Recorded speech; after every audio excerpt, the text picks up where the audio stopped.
This meeting is being recorded. In problem 1 from chapter 12, we're asked to provide the IUPAC name for each of the following alcohols given. So we have 4 compounds here, A through D, and we'll start by identifying the parent in compound A here. And we should note that that must contain the hydroxyl group. And we want to make sure that our numbering system would provide the lowest locant for our hydroxyl group as well. So I'm going to number my parent this way, and I see that it has a 6-carbon chain, so that will give me that hexane root.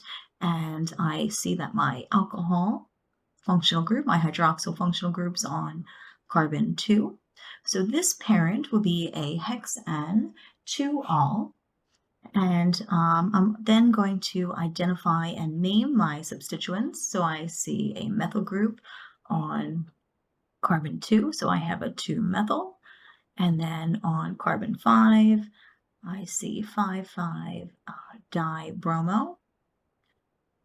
And now I have to alphabetize and put everything together here. So the name for compound A would be 5,5-dibromo, 2-methyl hexanol, or hexane rather, 2-ol, because we have to get that locate for our hydroxyl group as well. So let's take a look at compound B here.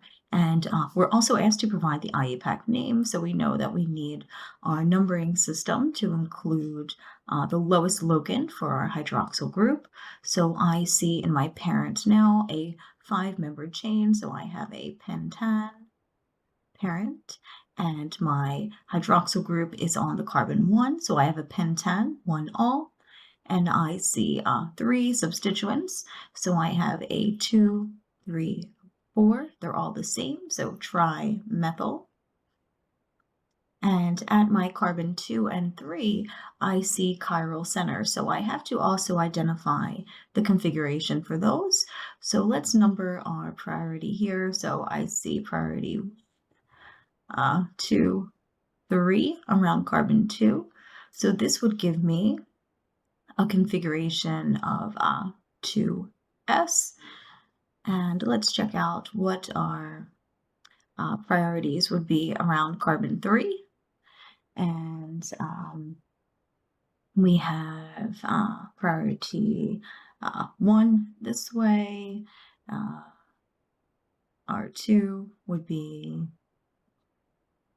here, and then 3 would be here. So here we have an R configuration, so we would have 3R. So if we put all this together, compound B will be named as 2S, 3R, and then we'll name our substituents. We don't have to alphabetize because they're all the same. So we have 2, 3, 4, oh, forgot the dash there, trimethyl, pentane 1-ol. So this is the full name, including the configuration of carbons 2 and 3, and our alphabetizing our trimethyl group, and our locant of the carbon 1 for our alcohol functional group. So our next structure here, we see that our parent is a phenol. So that will be our parent here.